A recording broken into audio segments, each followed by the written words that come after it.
பகவத்கீதா தியான ஸ்லோகங்களை கூறி அசத்திய 9 வயது சிறுவன் ஆசிய உலக சாதனை புத்தகத்தில் இடம் பிடித்து சாதனை படைத்துள்ளான்.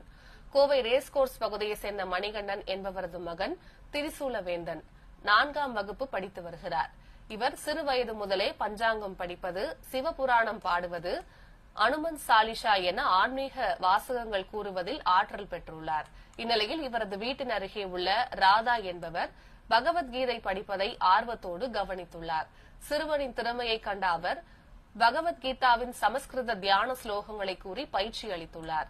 இந்நிலையில் சிறுவன் 9 அத்தியாயங்கள் கொண்ட கீதா தியான ஸ்லோகங்களை அச்சு பிசராமல் தெளிவாக கூற துவங்கியுள்ளார். சமஸ்கிருத மொழியில் கீதா தியான ஸ்லோகங்களை 2 நிமிடம் 41 வினாடிகளில் கூறி அசத்தியுள்ளார். இவரது இந்த சாதனை ஆசிய உலக சாதனை புத்தகத்தில் இடம் பிடித்துள்ளது.